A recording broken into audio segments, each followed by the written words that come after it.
Welcome to the Zinnov podcast. You're listening to our Business Resiliencies Series, where we bring to you conversations between eminent industry stalwarts and thought leaders from across the globe as they discuss their insights on overcoming challenges and the mindset that help them navigate the journey of crisis, resilience, and growth. With the tech giant Facebook rebranding itself as Meta and virtual reality becoming a disruptor in industries such as healthcare, education, and entertainment, 2022 has been monikered the year of the metaverse, and rightly so. With the advent of Web 3.0, we are at a crucial juncture of redefining what entirely virtual experiences could look like. According to industry research, the virtual reality and augmented reality markets are expected to grow to nearly $600 billion by 2025. In this episode of the Zinnov podcast, Business Resilience Series, we will talk about what the metaverse is all about, how can organizations make themselves future ready to successfully leverage metaverse. I am Atul Srivastava, Engagement Manager at Zinnov, and I have with me today Edo Segal, founder and CEO of Touchcast. Edo has over 20 years of experience at the forefront of artificial intelligence and communications technologies. By fusing state of the art advances in both mixed reality and artificial reality, his organization Touchcast is facilitating the next generation of communications and collaboration experiences. Welcome, Edo. It's a pleasure to have you here. Thank you so much. Pleasure to be here. Perfect. So let's begin with a question like what that is on everybody's mind. Like who is the metaverse for? Do you think it's inevitable for companies to move into the metaverse to stay relevant and future proof themselves? Also, because we are talking about a lot of use cases and the technologies, what are the must have versus good to have technologies and use cases within metaverse as per your experiences? Thank you. That's a great question. I think the answer has to start with the definition of that word when we ask about the necessity. And I think there are multiple definitions, and it really depends on who you ask the question. So from a level setting perspective, the way we view it at Touchcast is that the metaverse is predominantly an extension of an evolution of our communication stack, meaning if we've all had a firsthand experience over the pandemic of how humanity has shifted many behaviors into digital communications over platforms like Zoom, Teams, etc. We kind of view the metaverse as an evolution of that change in behavior that effectively facilitates many more potent use cases of communications, whether that is a customer engagement, a company connecting to the people that constitutes the main driver of revenue, or the way the leadership communicates with its team, or the way we learn, the way we create empathy. In the same way that video conferencing has created an additional layer for humanity to be able to accelerate many business processes, many things that were actually perceived to be not possible before the pandemic. We kind of see the metaverse as an extension of that, and see many use cases in which companies can embrace this technology as a method of better communication to accomplish their different KPIs. And of course, this does not apply to everyone. Right. If you're your core activity with your human capital is manufacturing, and there is not necessarily, let's say, a touch point with customers or necessarily training.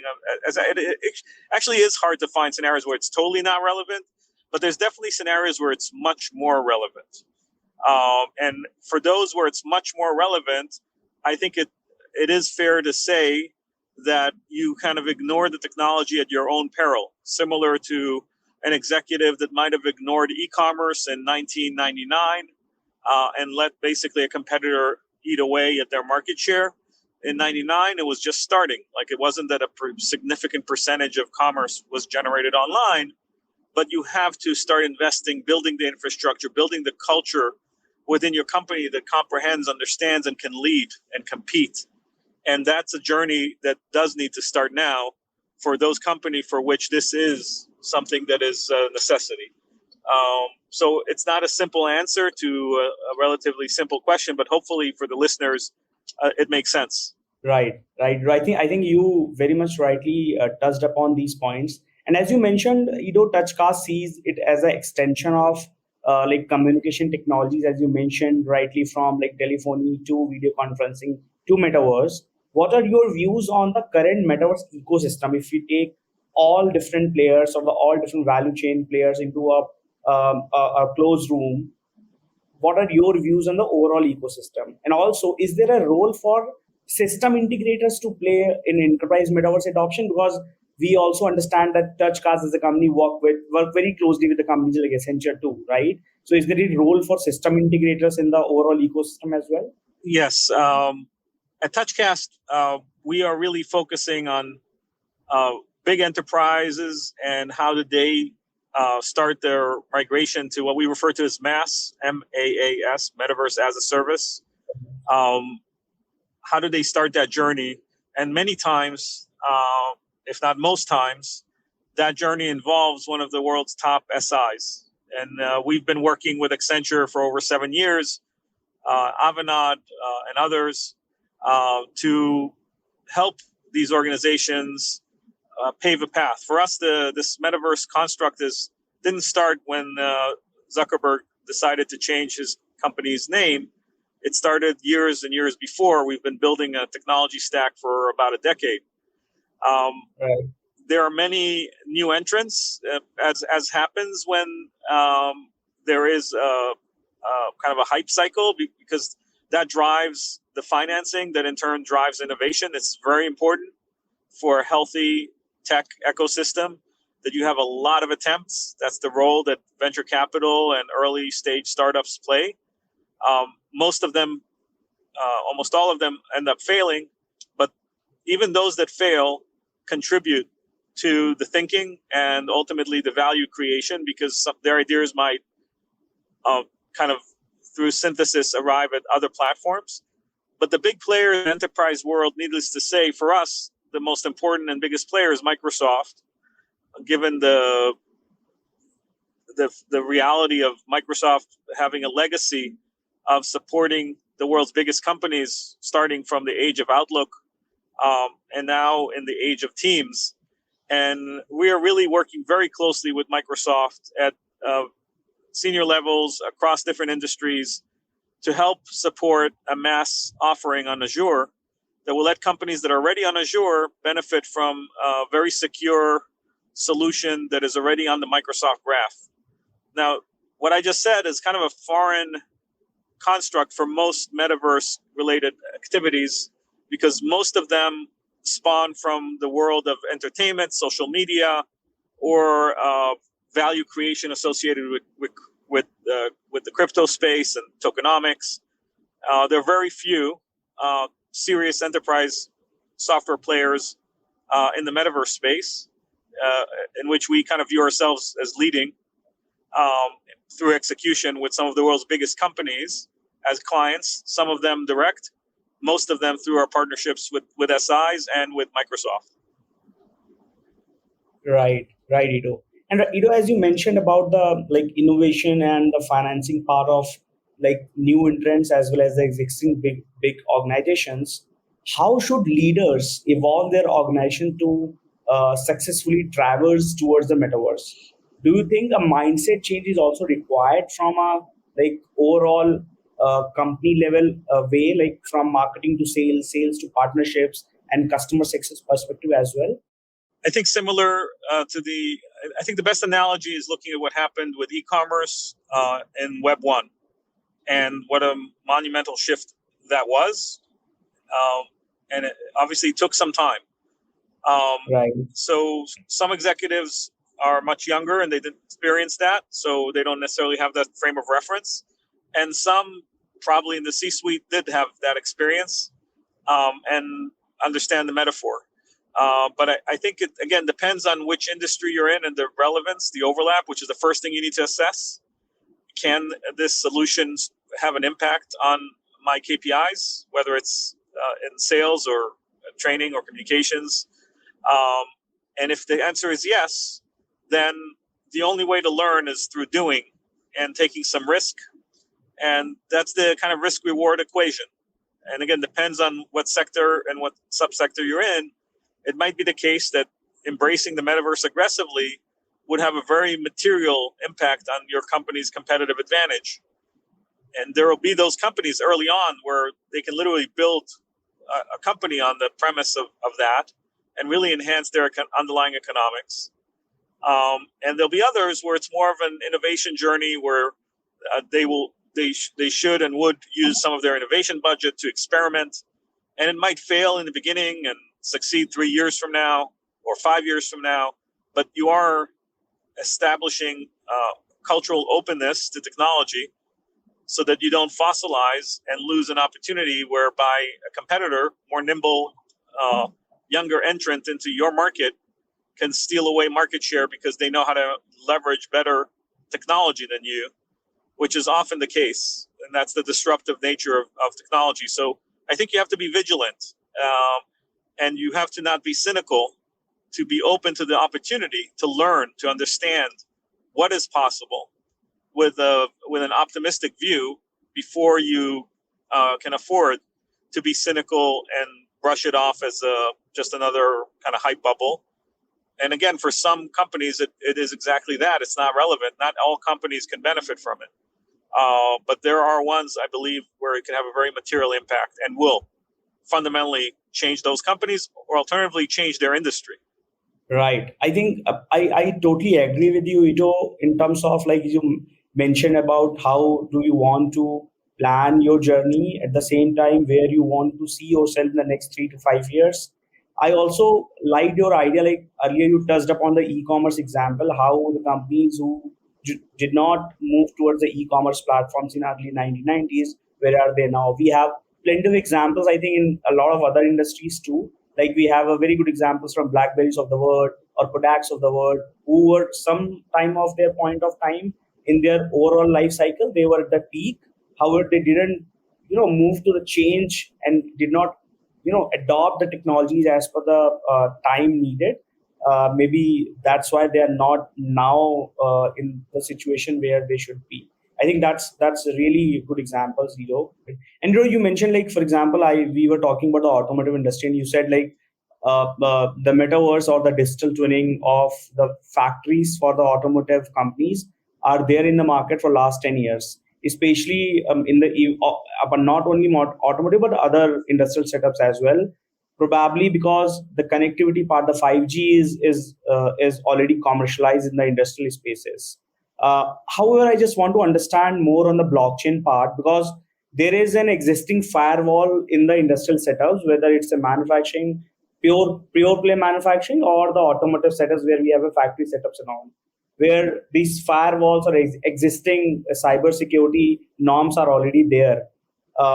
Do you think that blockchain will have a broader impact into these categories as well, or only in the B2C spaces where we are targeting the millions and billions of consumers, like in the retail space or maybe in the healthcare space? So is it like inevitable to use blockchain in all kind of setups or only in the B2C setups?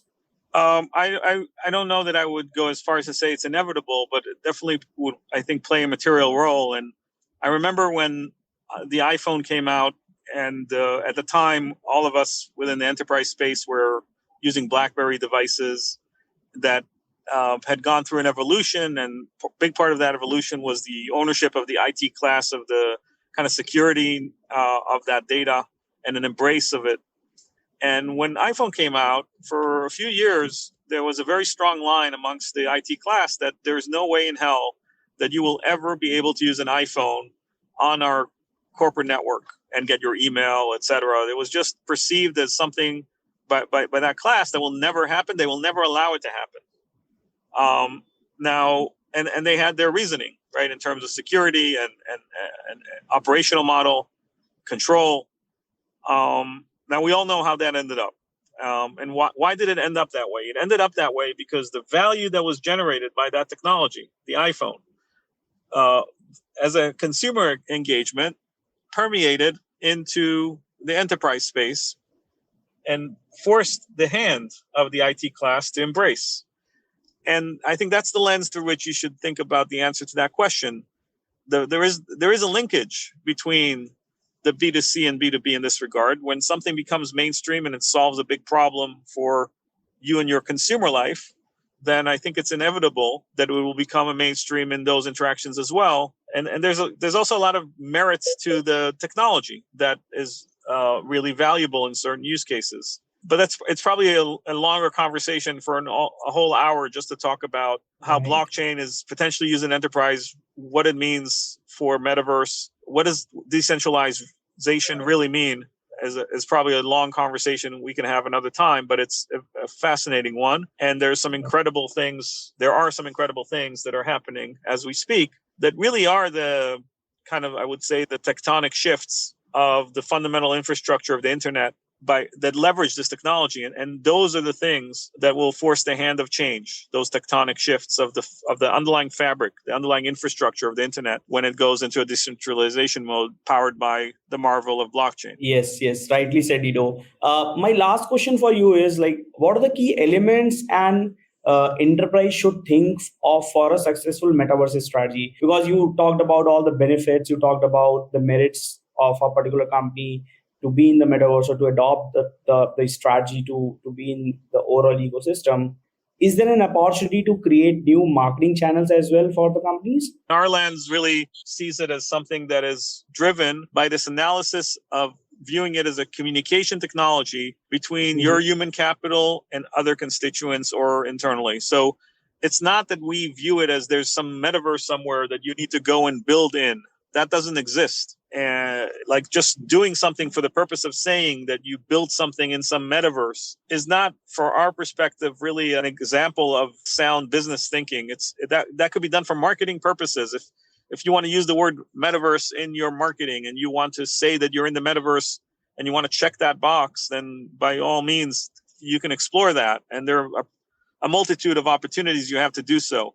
But if you are looking to potentially view how this technology can have a material impact on your business, I would start with thinking about that human capital, that connection, the interface between the people that work in your company and the outside world or inwards, and think of how these technologies can complement their efficacy in accomplishing that, whether that's selling a car or advising a patient or training a dealer or communicating with your employees and team members in a town hall. All of these occasions where you have this human-to-human interface can be materially enhanced with an evolved technology of communication coupled with AI that will just make you much more efficient in terms of accomplishing that communications to whatever end, whatever goal you have.